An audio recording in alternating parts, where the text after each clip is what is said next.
Make a date with Reverend Dr. Ebenezer Markwei at 6 a.m. from Monday to Saturday on Graphic Online via Facebook and YouTube as he expounds on matters of faith. Graphic Online, truth and accuracy every day.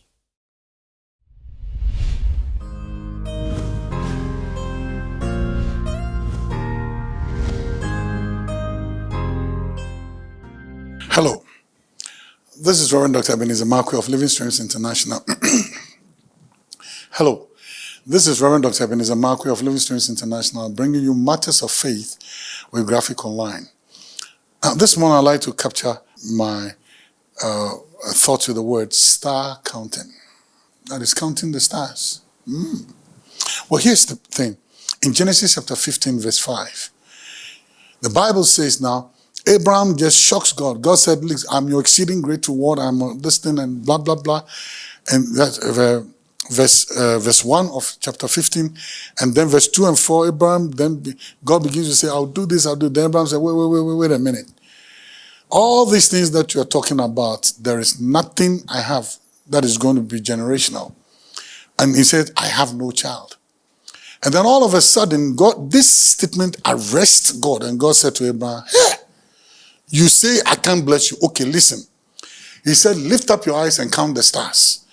He says, "If you're able to count the stars, so would I make generations after you. So will I make your descendants." You know, here's the point.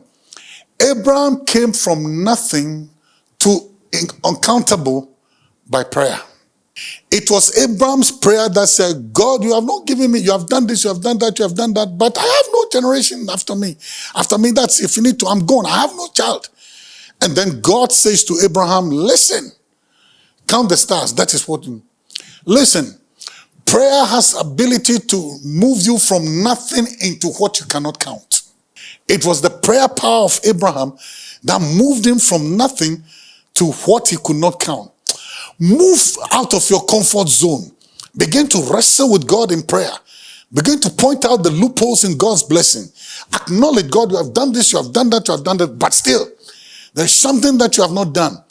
And God can pick you out of nothing and make you more than you can ever imagine. God can, Abraham moved from nothing, no son, to generations, stars that could not be counted. That is what prayer power could do. Abraham never settled on its lease. He never settled on just the blessing. He was not fixated by the euphoria of the blessings, what God was saying. He said, "God, practicalize what you are talking about by giving me a son. If what shall it profit me if you give me all the wealth in this and I don't have anybody to pass it on to?" I'm thinking of generations. I'm thinking of generations born and yet not yet born. That's what Abraham is saying. And God said, wait a minute. "Abraham, I got no fight with you. Okay, I got no beef with you. Listen, I am going to make you what you're going to get. This prayer that you did, I'm going to answer you by you count the star." God, Abraham forces God into a braggadocious mode.